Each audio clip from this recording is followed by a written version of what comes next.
Hi, JD. Good morning, Rhonda. Happy Valentine's Day. Back at you. Thank you. Oh, So this is our second podcast, right? And we left the first podcast and we were gonna talk about the huge issue on the impact of being dependent on others. Is that right? yeah, and So maybe yeah.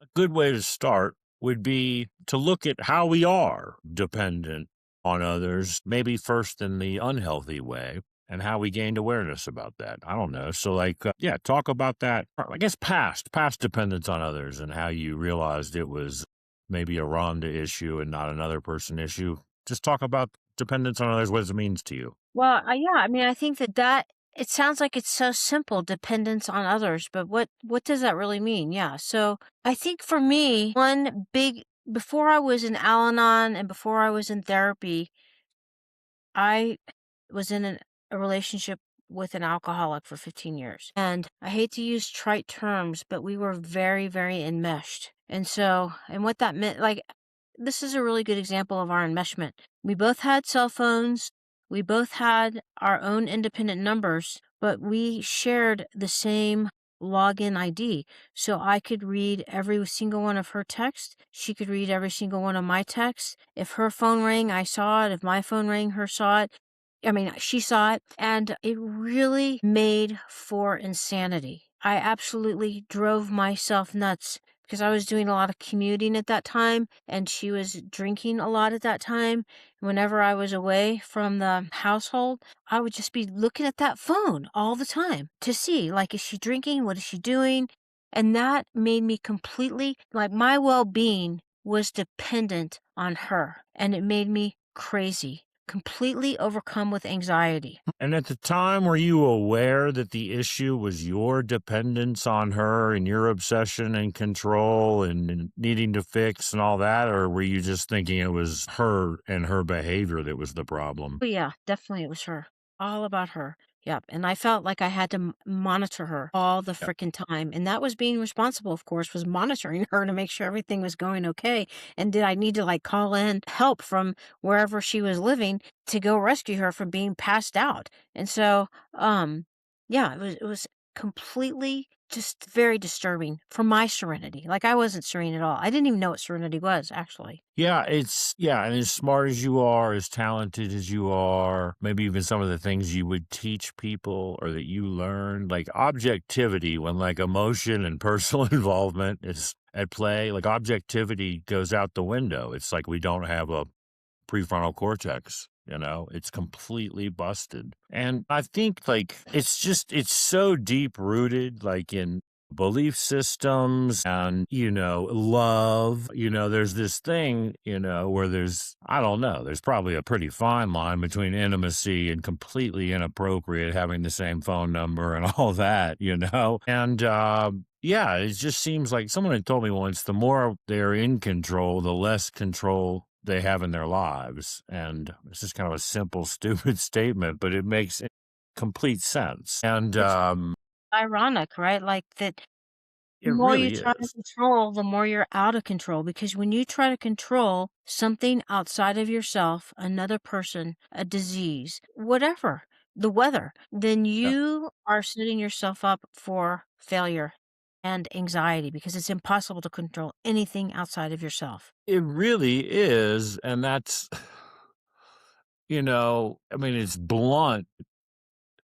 It's just like, no, the problem is her drinking. If she would just stop drinking, we would all be okay. And I had heard this term once. Someone told me, and I was very angry because it was true. They're like, you've become psychologically unemployed, Good one. and it's like, and that's, I'll tell you, I've been going to Al Anon consistently for this will be the ninth year. And, but I went a couple times about 12 years ago. Yeah, 12 or 13, 12 or no, I mean more than that now.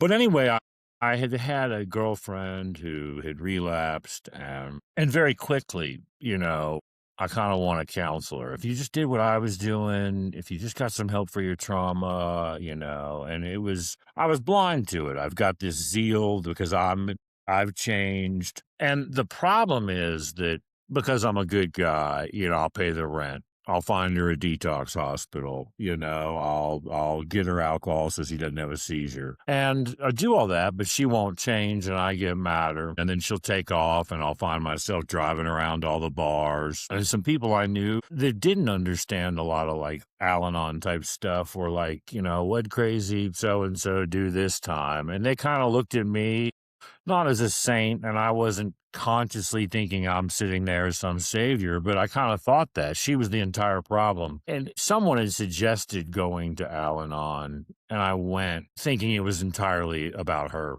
And I just went, didn't like it, but I bought the book, The Recovery, and there were all these first step questions. And I can remember this sitting in this coffee shop in Taylor's Falls, Minnesota, thinking about insanity.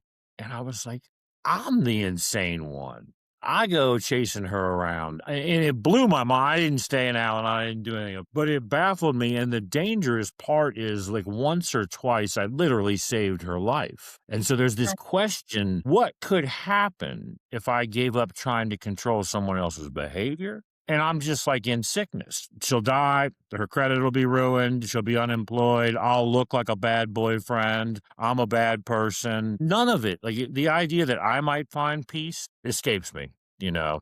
It was the same thing for me when so I was in this relationship, I had very enabling kinds of behaviors, a lot of dependent behaviors. I was very enmeshed. I went to Al Anon. I started going to Al Anon in Dallas, and I came home. I did the same thing. At my first meeting, I was in so much pain. I went to my first meeting. I got the book. I got the How Al Anon Works book, and I got like one daily reader. And I came home and I was just like laying in the bed, depressed, reading this book. And I realized I did have like a little bit of a light bulb went off, and I realized how enmeshed I was. And I was like, I don't know why it came down to the phones, but said to myself, I have to stop this phone situation. And so right then and there, probably impulsively, I cut the phone off and I got us each our own Apple ID so that she could have her phone number. I could have my phone number. I was still paying the bills, but she could have her number. I could have my number. And you know what? I instantly felt better. But it was, what led I had a lot of fear doing that. Like I was really and it really boiled down to fear of abandonment. I was so worried that if I didn't control her and monitor her, then she was going to leave me. She was going to, get drunk, go with whomever, or just say, fuck you, whatever. But that ended up not being the case. But eventually, as I continued in Al-Anon and in therapy, I realized how unbelievably severe my abandonment issues were and how they really were driving all the behaviors that were leading to my anxiety and my dependencies. Yeah. And the fear thing, it's not just in recovery. I mean, other people in the world think about things and do things, but I tend to stay around people in recovery. And, there's those acronyms for fear, false evidence appearing real, Well, face everything in recovery. false evidence appearing real. I like that. And what was the other one? Yeah. Face everything and recover, fuck everything and run. I heard another one the other day. I can't remember, but I remember when that was introduced to me and I'm new in recovery and they're like, your issue is self-centered fear. And I'm like, what the hell's that mean? And they're like, you're going to lose something you have or not get something you want. And I'm like, I don't get it. It didn't make sense to me. But I remember talking to a sponsor one night, and I'm telling him all this stuff about relationships. And he just kind of laughs and he's like, ha ha ha, some fear, some false evidence appearing real. And I was just like livid. I was like, it's real to me, motherfucker, And so I just didn't get it. And, as you talk about abandonment and, we will talk a lot about belief systems, is like where that stems from, it's just so deep. You know, And that, go I ahead. wanted to point to that, how deep it is, because I work with children in care, in foster care, and Hmm. I've talked about this, I think, at least several times. Anyway, it has been mind blowing that these belief systems start oftentimes at a pre-verbal time in a person's life. And then they just develop a way of life of thinking that if I control somebody, I'm going to be okay. If I can fix somebody, I'm going to be okay. Like children who come into foster care whose parents struggle with addiction. I can ask 3 and 4-year-olds, did you try to get your mommy to stop using alcohol or drugs? And they may not talk about anything else, but they become alive and passionate talking about how they tried to stop their parent from using or trying to wake them up from an overdose situation. I mean, it's ingrained in a person, this dysfunctional way of relating to the world. Yeah,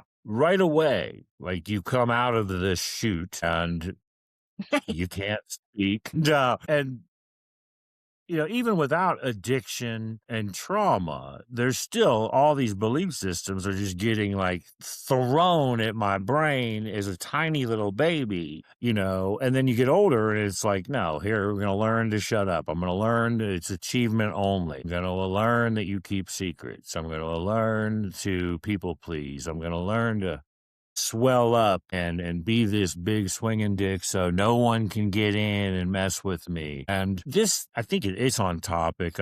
I was at the gym a few weeks ago and a woman was talking about, she's like around my age, and about her kids and how much time they spend on their phone and how they're less active. And it wasn't like, oh, back in my day, we left the house at 6 in the morning and played all day. I'm better than this. But it was a lot about the phone time and physical fitness. But the belief system thing, I remember watching a video and it's just heartbreaking. And it was a study about how much like 12-year-old girls watched TV 15 years ago. And it was like a big hour, like a lot of hours a day.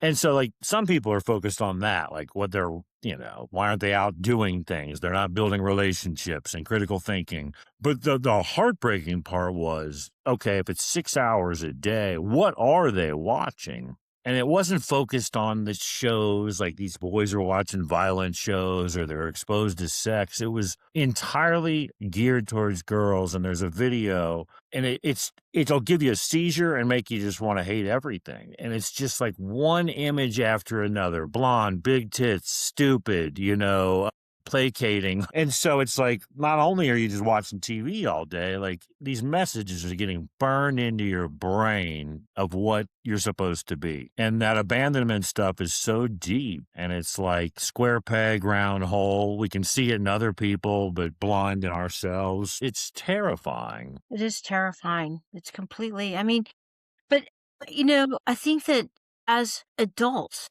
it's really important that number one, we're easy on ourselves about the anxiety we have when we try to control others and also about our deep seated abandonment issues. But I think that, it's important to talk about how do we take that step and begin the process of looking at our abandonment issues and then moving beyond them because it's Mm. so hard and it is so deep seated. I mean, I've been in therapy, weekly therapy now for 6 or 7 years. I've been in Al Anon for 8 years. And this is something I'm very actively working on. But it's not that I don't still sometimes get tripped up in abandonment issues. I mean, like, it's almost like clockwork. I instantly lose my serenity. And then I start going into a spiral, an obsessive spiral, trying to figure out what's going on.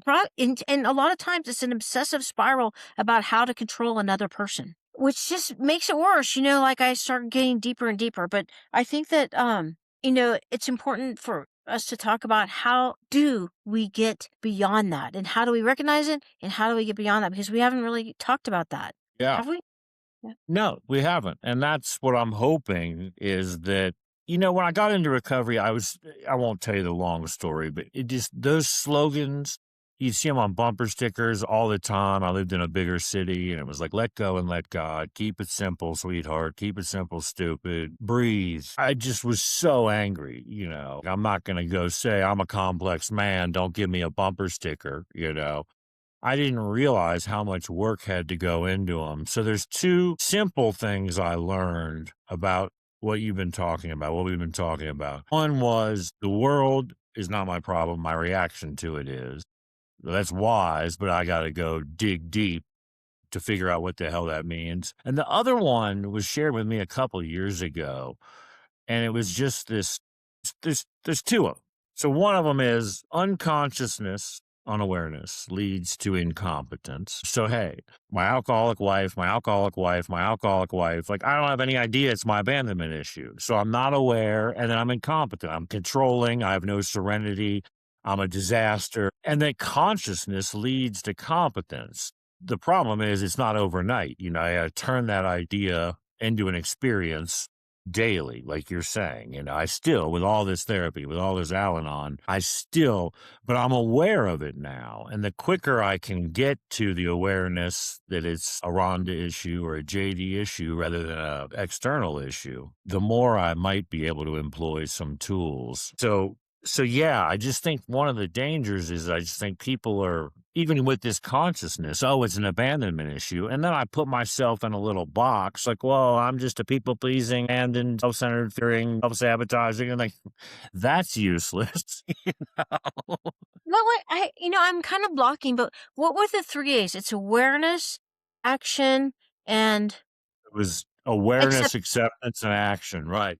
Those 3 A's are really, really powerful, and I think that, I can give you an example. I have a really good friend who has also been impacted by the disease of addiction. That person is not in AA, but is also in Al-Anon.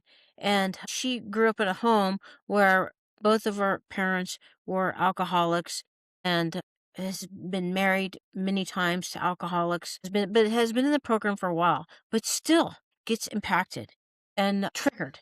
And once triggered, like can enter into a spiral, and I've seen her spiral downward, and it really scares the fuck out of me. Like I get so anxious Wow. when I see my friend hurting and acting crazy, and I can start similarly spinning downward and like becoming very anxious. Is she going to commit suicide? Is she depressed? Is she hurting right now? And I just have to realize her mental illness is not my problem. I can only take care of myself, right? And when as soon as I say those words, like as soon as I say I cannot control her mental illness, I can only control my reaction, me. It's instant relief. Like I feel a lot better as soon as I say those words. Yeah, it's interesting how quickly we spin. And I think with those 3 A's, like, a lot of times, for me, I feel like acceptance means I've got to like it, that I've fully integrated all of it. I'm aware of everything. And the action is I'm going to focus on JD or I'm going to go try to help somebody else. Just ask them how they're doing. It's a messy process. And I think this is completely off color, but I think I'm right about it. I think we'll see. But women that have good boundaries are known as cunts, and men who have good boundaries are known as like arrogant pricks. And when someone says we can't protect anyone from their consequences, I need to focus on me, like most of us are wired from way back to think that that's not loving. And so it's like it's so nuanced. And, I think really the best boundary work for me is my own boundaries. Like if I am in relationships and I take some assertive communication formula classes, I can be the person that just says, no, that's unacceptable. If you keep doing this, if you keep doing it. And all it's going to do is cause more fights. Now, that's a good formula, but that's not the hammer. The one that to really bring the focus back to myself, get out of dependence on other people is what are my boundaries with myself? Am I going to trade good sex for chaos? For most of my life, yes, not anymore. Luckily, I have people that remind me of that when I, am human. So yeah, it's really hard to let go of that obsession. Someone showed me, he kind of knew me and in a very loving way instead of direct, because he wasn't close to me, just acquaintances. But I was just telling him about my life, relationships with people that are sick like me, and he gave me a book, and it just like I can still picture it. It was like the kind of like woman's bathroom sign, the lady with the triangle to the dress, and then a man. And the book was called something like the Human Magnet Syndrome. And the thing that was just so horrifying was these silhouettes of these man and woman stick drawings. And they were just bound together with like the kind of gauge rope you would use like on a cruise ship, like, just sinking. And I was like, I'm not reading this. This is awful, and I didn't get any better. A book's not going to fix me, but it might give me some ideas and things to talk about. I just think the really important thing when we're looking at a skill is how do I learn to not pathologize myself? Yeah. That becomes the further trap. I'm working on it. In that situation that I was describing with the friend, Hmm. I got, when I got triggered when I saw my friend spiraling and then I started spiraling. So I talked to my sponsor about it, which Hmm. that's always something you can do is talk to your sponsor.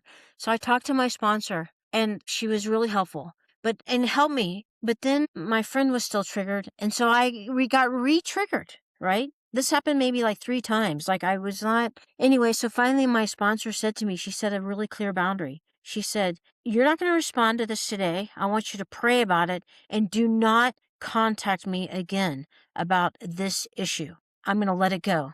And you know what? At first, I got, like shame, shame started like kind of coming up to the surface because felt bad because I was having such a hard time myself letting it go.